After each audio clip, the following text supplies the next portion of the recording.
สมาชิกสภาสะสนแขวงกองหนึ่งเกียรติครับ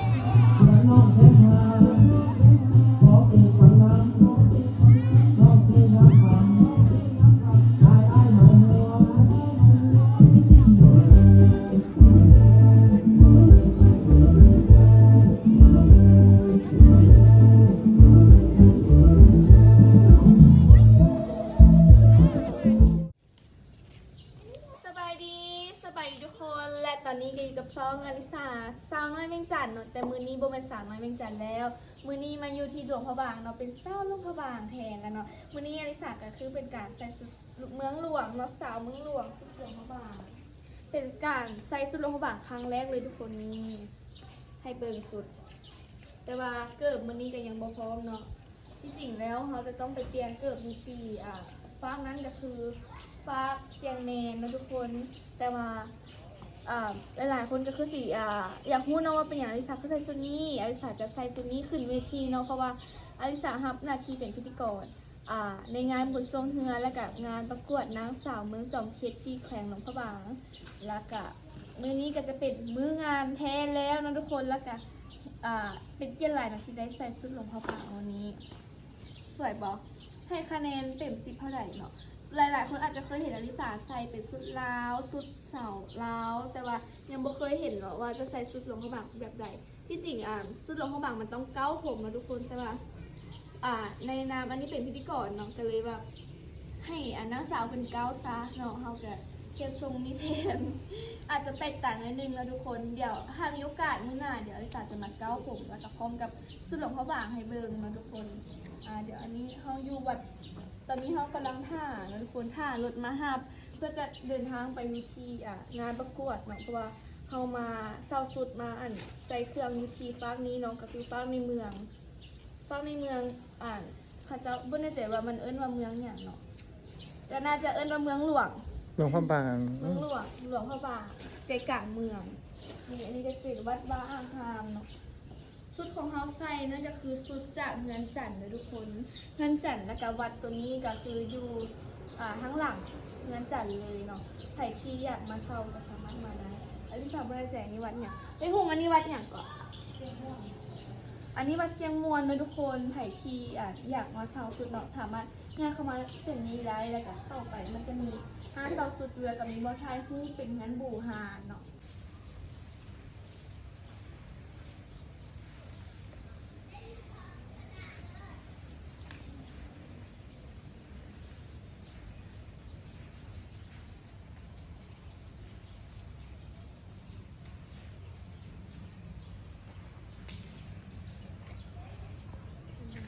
แป๊บนึงกลับขึ้นมาอย่าพักขึ้นมา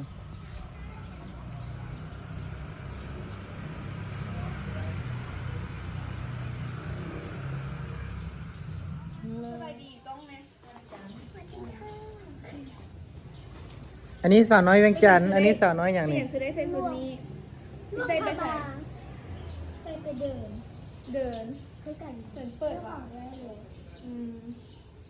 อันนี้เป็นสาวเมืองหลวงปีน ไหนนะฝั่งนู้น แล้วก็สาวเมืองหลวงดู สบายดีอะไรวะ เอากระเบ้าลงนี้กระเบ้า สบายดีร่วมพบาง วันนี้จะไปเซอร์ วันนี้สิไป ไปงาน ไปไป เคยมาฮู้แบบนี้โอเคเดินผ่านรถมานะทุกคนแล้วเฮากะสิเดินทางไปที่ตอนนั้นแล้วก็ทุกคนจะได้เห็นบรรยากาศในงานเนาะอลิสาก็ยังไม่เห็นเลยว่าตอนแรกนี้คนจะหลายจังหวัดได้ยินแบบว่าคนมาหลายแล้วเริ่มมาแล้วงานเริ่มคึกคืนเลยนะเพราะว่าเพื่อนจะมีการขายเครื่องบูธต่างๆแล้วก็เป็นงานบุญชมเงินเนาะก็ต้องมีคนหลายอยู่แล้วโอเคทุกคนเดี๋ยวไปเจอกันอยู่ที่ฝั่งนั้นกันเลย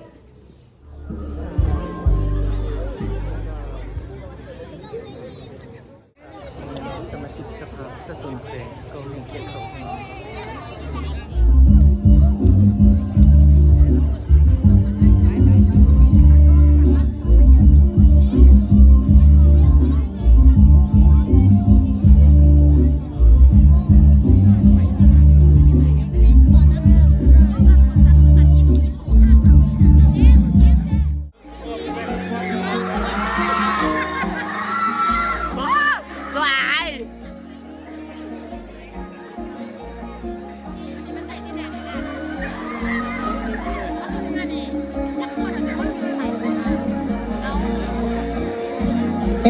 M02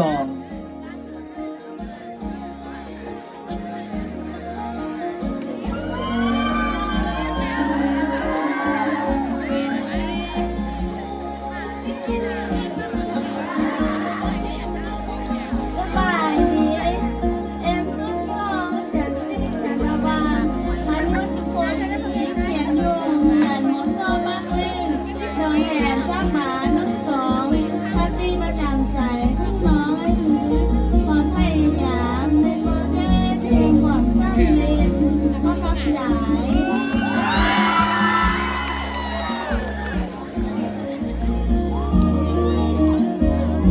เอ็มซุนสร้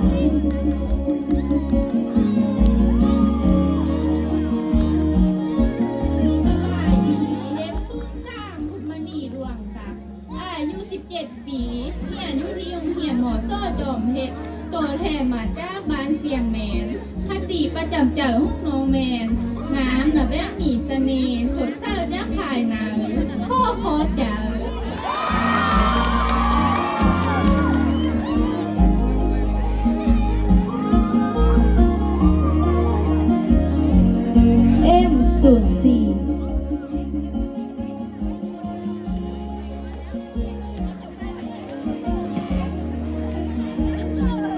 สบายดี M04 ไพลินสยสอนอายุ 17 ปีเรียนอยู่ที่โรงเรียนหมอซ้อจอมเพชรตัวแทนมาจากบ้านจันเหนือคติประจำใจของน้องแมนแยกสนะต้องสู้แยกหูต้องเหียนแยกมีต้องมันเขียน จึงจะมีความหูข้อขอบใจ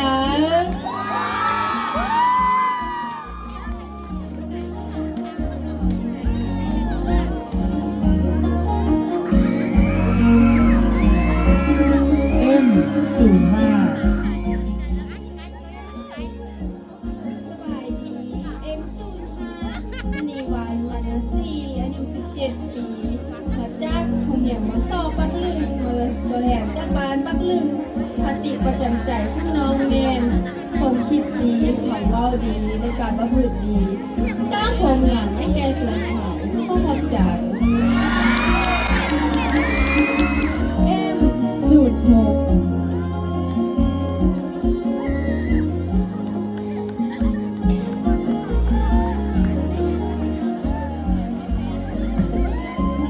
สบายดีเ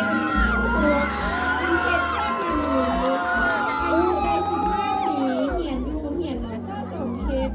ตัวแทนจากบ้านโพลาดเหนือจอมเพชรแค่โลกพระบางคติประจำใจน้องแมนความสำเร็จเกิดมาจากความตั้งใจมุ่งมั่นพยายามอดทนแล้วเขาจะประสบผลสำเร็จใดข้อขอบใจ M07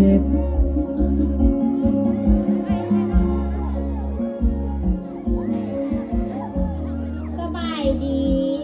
M07 สายลมเจริญสุข อายุ18 ปีเรียนอยู่โรงเรียนหมอซ้อจอมเพชรเป็นตัวแทนมาจากบ้านนาคำคติประจำใจน้องแมนความสำเร็จมักเป็นคนร่วมความพยายามและความอดทนข้อขอบใจ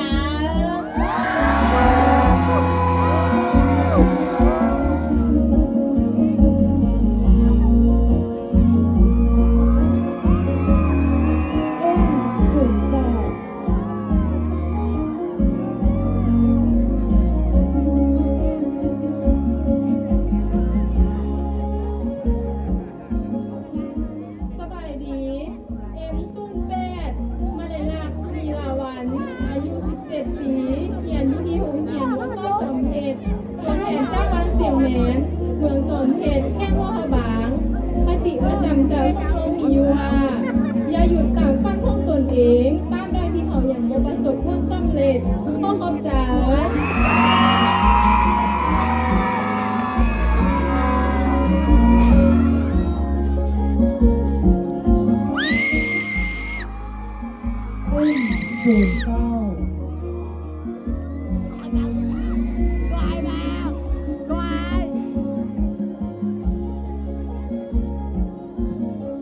สบายดี My name M08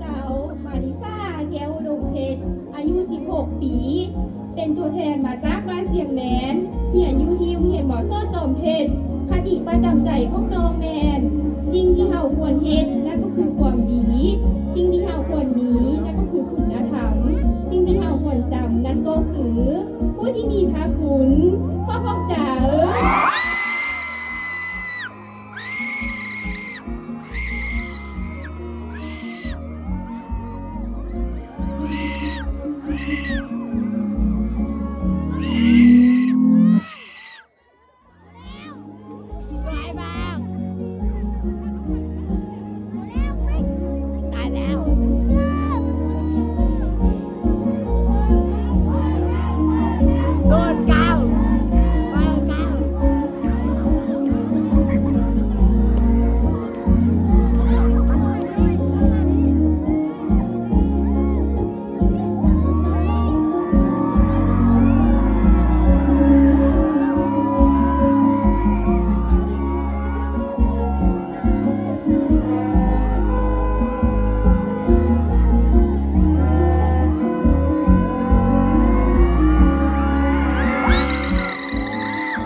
และนี่ก็คือบรรดาน้องๆทั้ง9หมายเล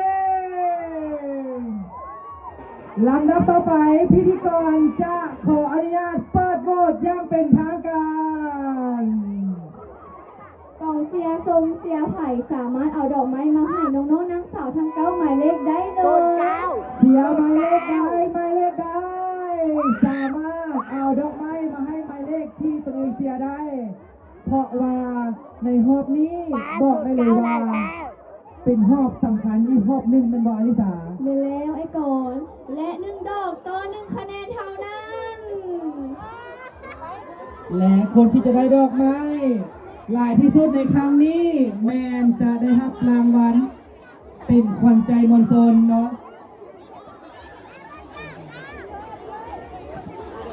บรรดากองส่งกองเสียงของพวกเขาค่อยๆเด้อเนาะเพราะว่ามันมีขี้ฝุ่นไงงอมเนาะค่อยๆเด้อค่อยๆยาเด้อ ว้าวตอนนี้ถือว่ากล่องสมกล่องเสียมีดอกไม้มาให้หลายแหง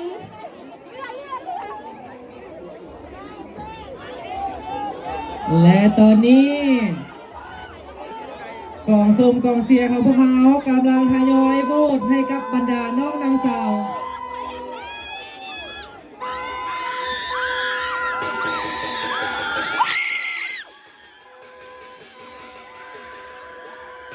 มาลุ้นกันว่าในค่ำคืนนี้หมายเลขใดจะได้รับรางวัลขวัญใจมวลชนในค่ำคืนนี้ และไผจะได้พานเข้าฮอบหาคนสุดท้ายไปสู่ฮอบตอบคำถาม และตอนนี้ดอกไม้ของพวกเขาหมดแล้ว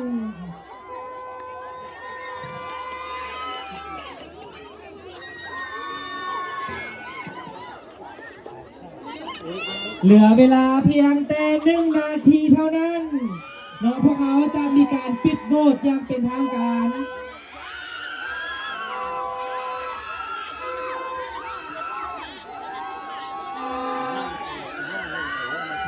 ถ้าหากว่าได้ยินพิธีกรประกาศ3 2 1แสดงว่าปิดโหวตอย่างเป็นทางการ3 2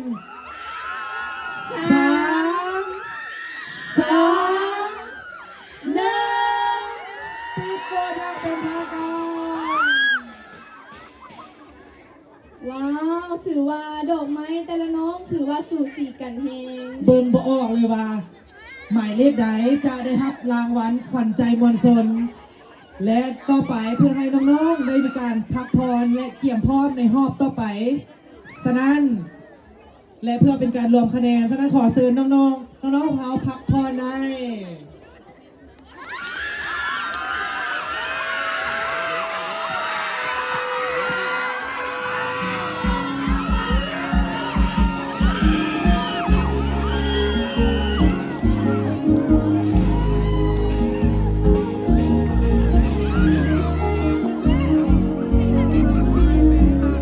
ว้าวเป็นจังไดกองเชียร์ของพวกเขาอยู่ซ้าย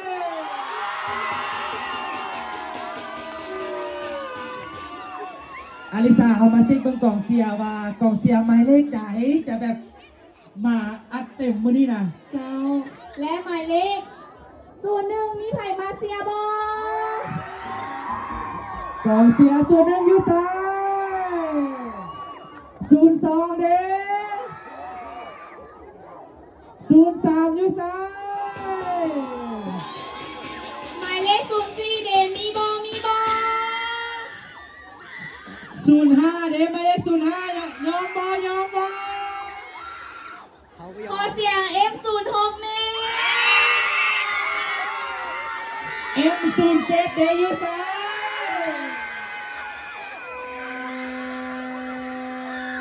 M08 อยู่ซ้ายแล้วหมายเลขสุดท้าย M09 อยู่ซ้าย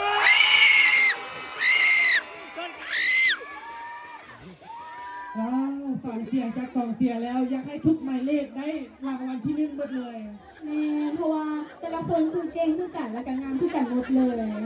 เสื้อเนี่ยมาคณะกรรมการของพวกเขาในมื้อนี้นี่เฮ็ดเวียกหนักอย่างแน่นอน และเพื่อเป็นการ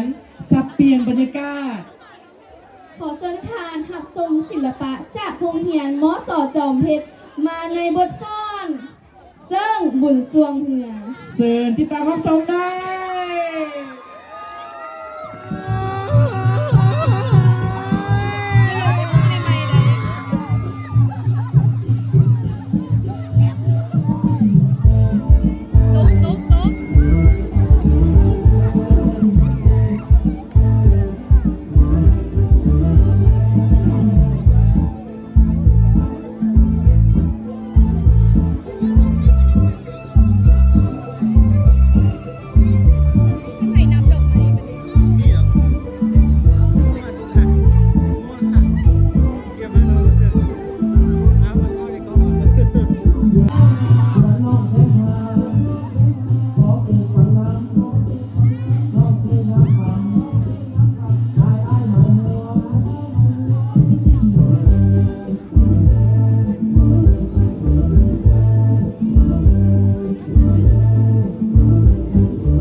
ก่อนที่พวกเขาจะไปประกาศพร้อมอันดับ2ฉะนั้นขอเชิญน้อง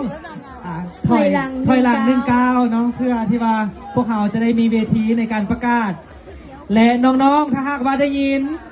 พิธีกรประกาศหมายเลขใดแมนให้ก้าวขึ้นมาถึงเวทีเนาะเพื่อรับรางวัล และรางวัลที่พิธีกรจะประกาศในต่อไปนี้ก็คือรางวัลรองชนะเลิศอันดับ2ได้แก่หมายเลข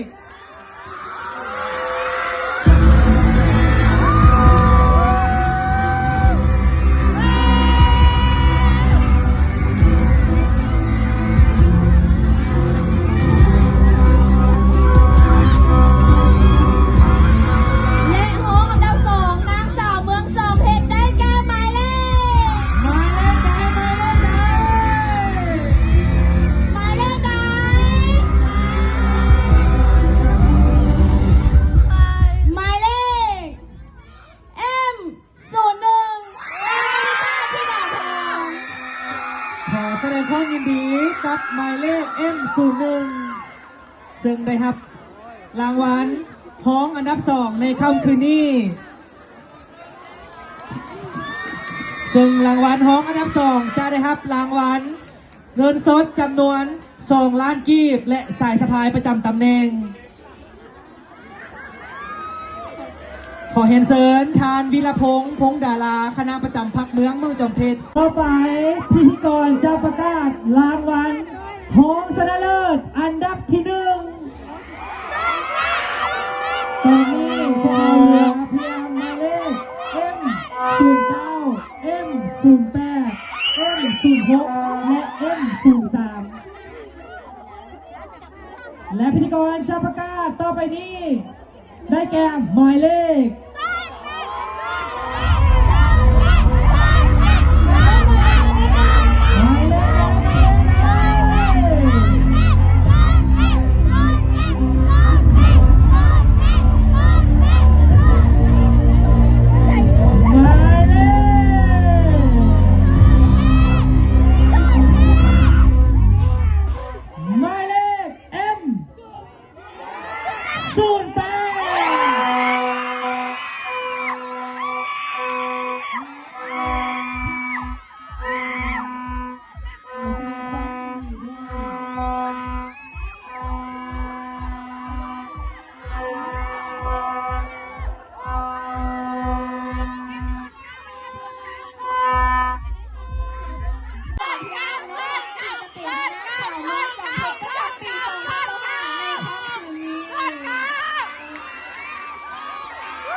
ได้ยินพิธีกรประกาศหมายเลขใดแสดงว่าหมายเลขนั้นคือ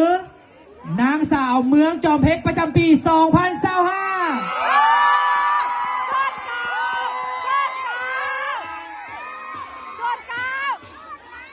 และผู้ที่ได้รับรางวัลชนะเลิศได้แก่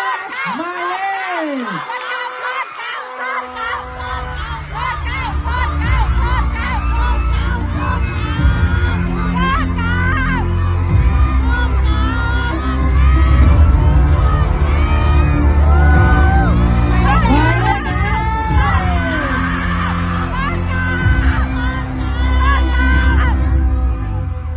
หมายเล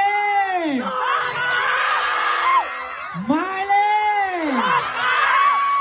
M09 ลิซ่าก้าวอุดมเพชรขอแสดงความยินดีกับหมายเลข M09